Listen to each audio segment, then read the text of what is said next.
soko iwe Uyo Dizzy Master JT Kamushime Inzwa Uwa Ashano Skeuta Saka ngoma ndaibata pamohits dzichitambwa nevafana mumastreets saka vundishedza uyo kuno uyo kwire ndege paairport saka ngoma ndaibata pamohits dzichitambwa nevafana mumastreets saka vundishedza uyo kuno uyo kwire ndege paairport saka vafuma ndiri number 1 mabvanza uchadosiyana neni kunetsa kufurasa ekoloni iyo yakabhomba kani kuchimanimani saka vazviona kuti ndiri serious kumangoma zvangu kani ndiri dangerous saka ndouraya upfura poisonasi uchiti ndikunyepa wabvunza rambiyozi saka ngoma ndaibata pamohits dzichitambwa nevafana mumastreets saka vundishedza uyo kuno uyo kwire ndege paairport saka ngoma ndaibata pamohits dzichitambwa nevafana mumastreets saka vundishedza uyo kuno uyo kwire ndege paairport saka ndavanzova chindiprata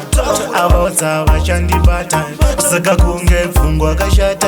hanzi ndopa ndakakwira maka saka vakuda kutraya kundidzikisa hanzi vakuda kutraya kundimisa hanzi ndavanzova chinditisa hanzi ngoma wobo ndinorelease saka ngoma ndaibata pamohits dzichitambwa nevafana mumastreets saka vundishedza uyo kuno uyo kwire ndege paairport saka ngoma ndaibata pamohits dzichitambwa nevafana mumastreets saka vundishedza uyo kuno uyo kwire ndege paairport hanzi pahwedza ndovakurira ana chiuspotikani vakanyarara hanzi manya unozvionera awangu handisi kukunyepera saka wandiona ndinamohiti hanzi zvinhu zviduka nezviri raiti hanzi kuvhara panofaiti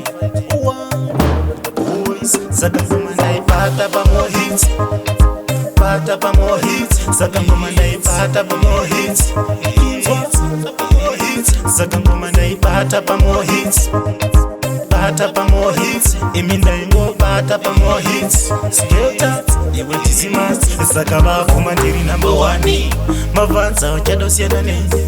kunetsa kufurasa ekoloni iyo yakabhomba kani kuchimanimani saka vazviona kuti ndiri serious kumangoma zvangu kani ndiri dangerous saka ndouraya upfura poisonasi uchiti ndikunyepa wabvunza rambiyozi saka ngoma ndaibata pamohits bata pamohits saka ngoma ndaibata pamohits JT Mo's music saka ngoma ndaibata pamohits bata pamohits imi ndaingobata pamohits skeuta iwe Dizzy Master It's music.